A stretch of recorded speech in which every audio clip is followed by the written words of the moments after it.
Hi guys and welcome to the channel. My name is Sam Evans and you're watching the Electric Singularity. It's great to have you here. Now, BYD has been an important topic of late.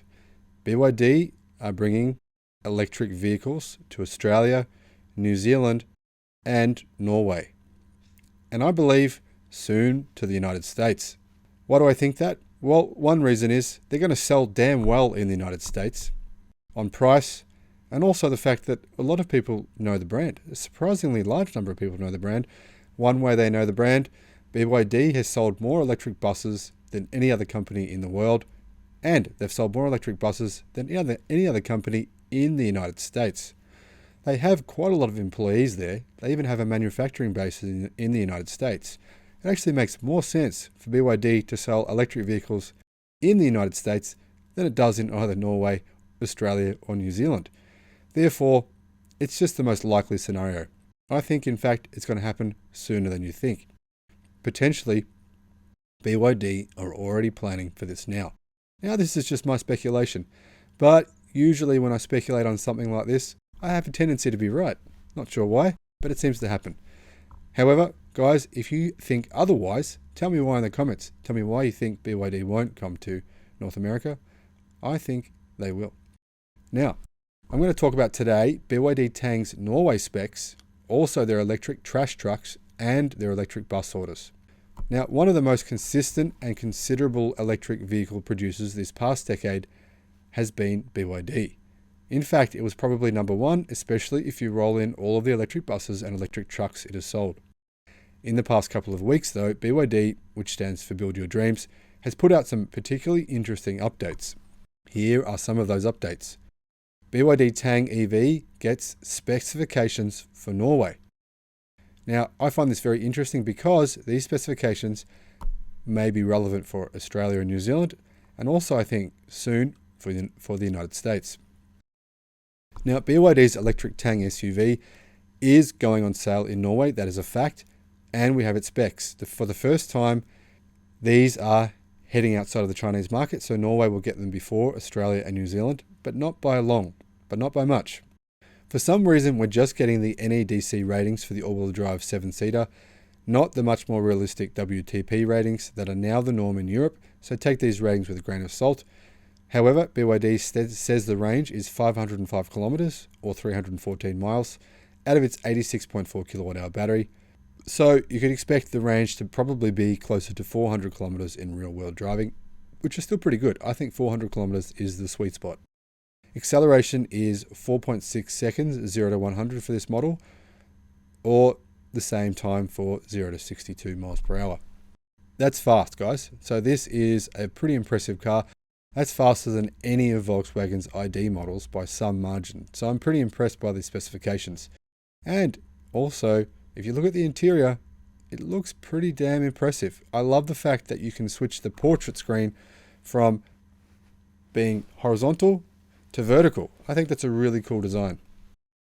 BYD also highlights that it has gone fully premium for its Norwegian entrance. The interior has received a major upgrade, they said, with all seats upholstered in brown leather and waffle stitching, offering exclusivity and quality. Both driver and front passenger seats are ventilated and heated to provide the ultimate in luxury in the front of the cabin. For the front passengers too, a large infotainment screen can be rotated in either a horizontal or vertical format to suit specific vehicle displays, the company says. Now, I think this screen is very reminiscent and very similar looking to the screen in the Tesla Model 3 and Model Y, and I think it's pretty cool. I mean, if you were just chilling out, maybe getting your battery charged, having a bite to eat, you could sit there and watch a movie. That size of screen, I think, is incredibly practical and so much more practical than some of the small screens that we still find in many cars today. Now, one of the things people have asked about is it only going to come with the brown seats? And the answer is, I can answer this pretty definitively because I've spoken to the distributor. No. There will be a choice. You won't have to get one with brown seats, don't worry. You can get one with black leather seats if you don't like the brown ones. I quite like the brown ones, but I can understand some people would prefer a different style. BYD says a large panoramic glass roof lets natural light flood into the cabin, providing a light, airy feel for anyone on board. At lower light levels, strategic LED lighting can be adjusted to 31 different configurations to ensure optimum comfort. BYD Tang owners in 2021 are also treated to a fantastic level of connectivity, including 4G technology, DAB radio, and over-the-air technology, all future-proofed to allow the addition of more functionality as technology is upgraded. So BYD does over-the-air updates. It's not just Tesla. However, obviously Tesla is currently doing them pretty well. So I'm not exactly sure about the updates BYD are doing for their cars.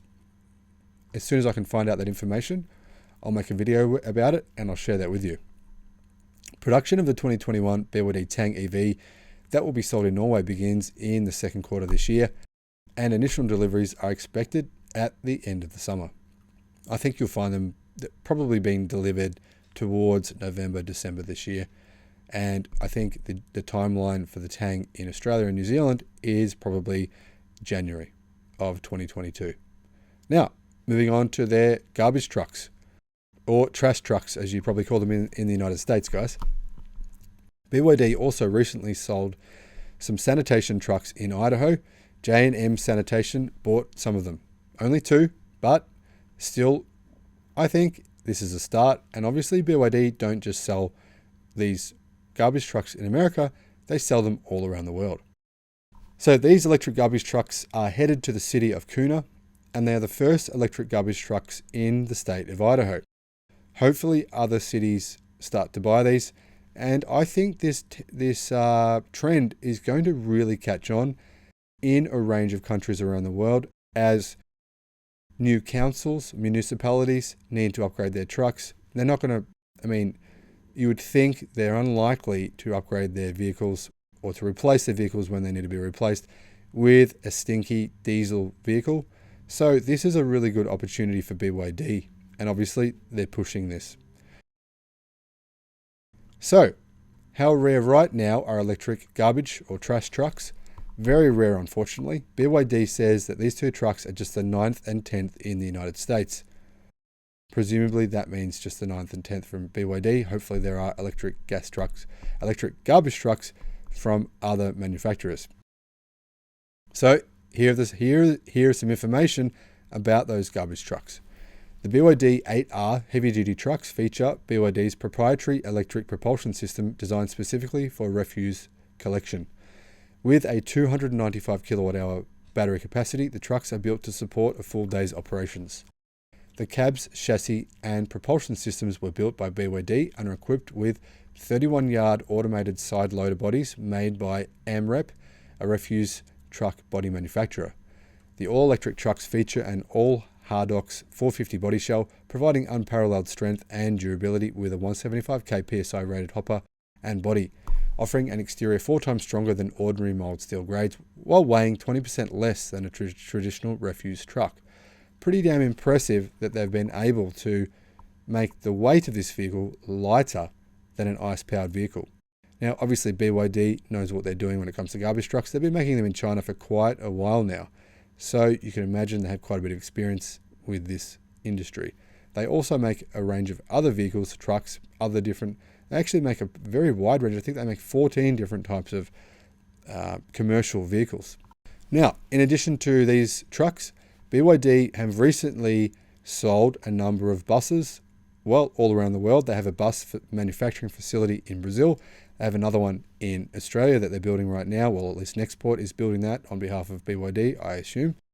And also, they build buses in America and a range of other countries. However, here's a couple of electric bus stories. First of all, Deutsche Bahn's National Bus Transport Division, DB Regio Bus, ordered a handful of BYD's 12-meter e-bus model, 5 of them. Additionally, BYD and Deutsche Bahn have together signed a framework agreement paving the way for further BYD e-bus orders in 2021.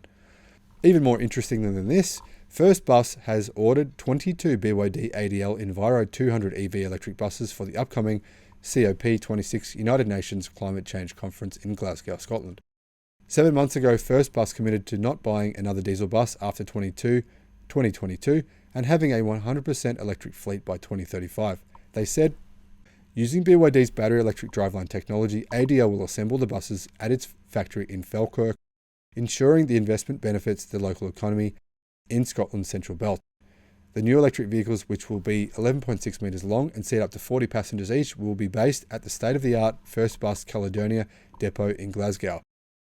Charging facilities have already been installed there as part of an earlier project, which also saw a pair of similar BYD ADL Enviro 200 EV introduced at the start of 2020, giving the company valuable experience in the operation of electric buses. Now guys, remember, new electric buses from BYD are going to be coming with the Blade battery. This makes them more efficient. It means they can charge more times, many more times in fact, makes them faster, and gives them a longer range. As you can imagine, pricing. Well, pricing of BYD electric buses is not much more than their ICE-powered counterparts.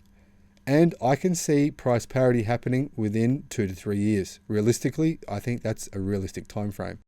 You could imagine the enormous opportunity this is for BYD, seeing as they are the world's #1 bus manufacturer. This is one of the reasons, only one of the reasons, that I've decided to invest in BYD stock. Guys, I hope you've enjoyed this video. Any further BYD announcements or information I'll be sharing on the video as soon as I find it out. Thanks for watching. Remember to subscribe, and I'll see you on the next one. Bye-bye.